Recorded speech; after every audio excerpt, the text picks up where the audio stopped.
Hey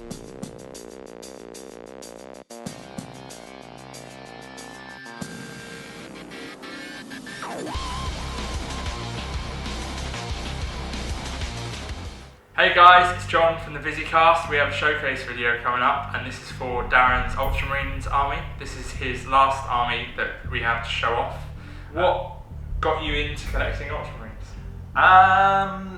Really narcissistic idea, which was Ultramarines. They're the army that you get on the box. People always start with, not everyone, but a lot of people start with when people are kids. And the thing that they suffer from a lot when you're looking at them visually is that often people starter armies. So you never really see one that you think, oh wow, that really makes me want to, go and do that army, unless it's on the cover artwork.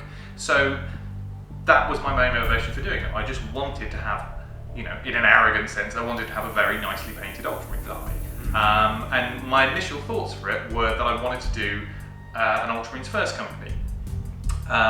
Now, at the time, which was 5th edition when I started them, you couldn't have that. You were just basically going to have some First Company elements, your Stern Guard or your Terminators, etc. So that's what I ended up doing. So I had to make my Tactical Marines white helmeted and say that they were First Company, but acting in a Tactical Marine role, which, to be fair, they would have had to have done so before they became members of the First Company. Okay. So they would have been Tactical Marines before then. Fluff-wise. Yeah, so that was just the role they were doing at the time. So essentially I wanted to do it because I wanted an army that looked nice and was Ultramarines and really sort of fitted with the sort of vanilla fluff background of them. So that's why I started it. Okay. And then how did you approach painting it? The paint scheme is a bit darker, just slightly darker than what you'd normally see with Ultramarines. So what method did you take? Did you use blending? Did you use edge highlighting? What kinds of techniques? A combination of both.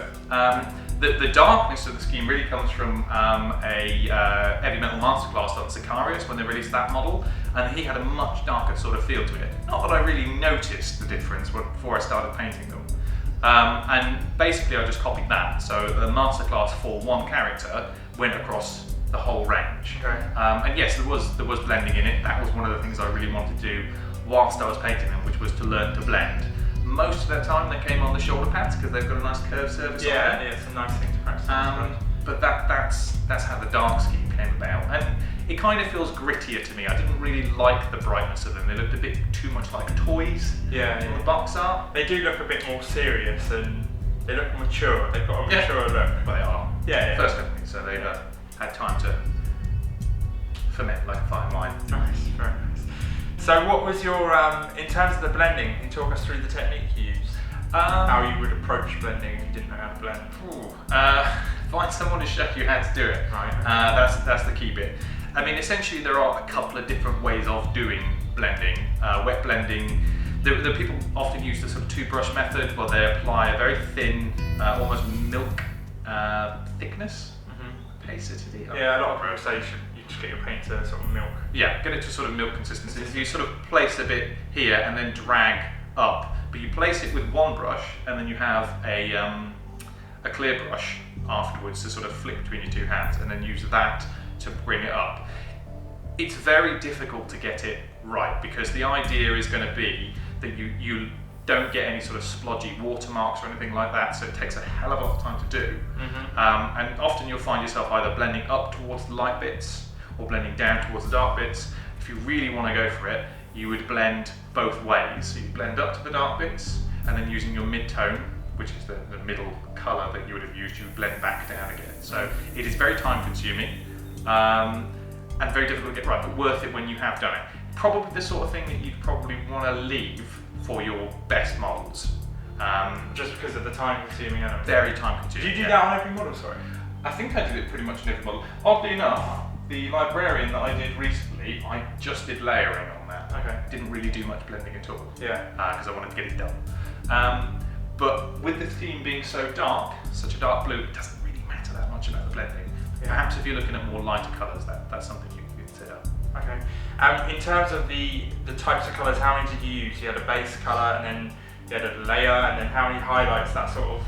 It was about 5 years ago, so I think it was probably 4 or 5 different shades of blue. Okay. Yeah.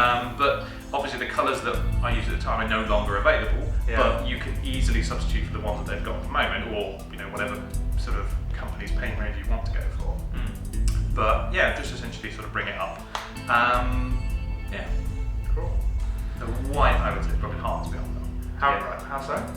Just white is quite difficult if you coming from a starting point as I did, where it's not really knowing how to do white and getting the shading so it actually looks effective, not too stark. Yeah. So I found white very, very difficult. But if you want to do white, there's a really good how to paint up white scars on YouTube, which is again done by Games Workshop, and they use brown in the recesses. Oh yeah. So if you're interested in that, have a look at that video. It's a Duncan Rhodes video. It is Duncan. You love him. He's a good man. Yeah. He's a very good man. So I asked you about tactics earlier, and you said you probably wouldn't be able to talk much about. Not the best person to. We have had a game with the Ultramarines which you can check out if you go into the channel. There's a battle report, and we're about to film another game, which will be Grey Knights against Ultramarines. So there is content out there, so you can see them in action.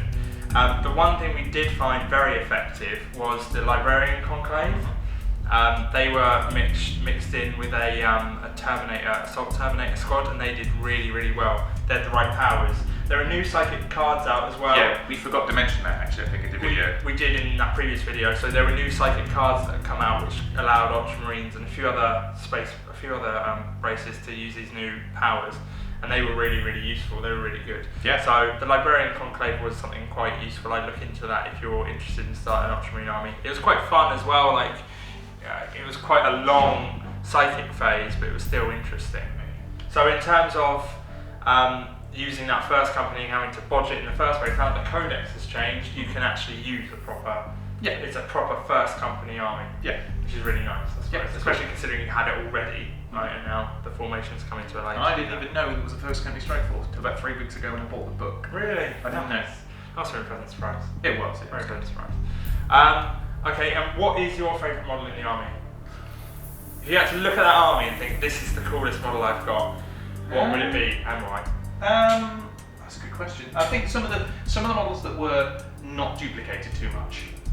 For example, so Tactical Marines. Yeah. Not very interesting. No, yeah. There's some really good of the old metal Stern Guard that were there. I quite like the new Librarian that I painted up in the last couple of weeks. It's a really, really nicely painted model. Apart from being fine cast with full of bubbles.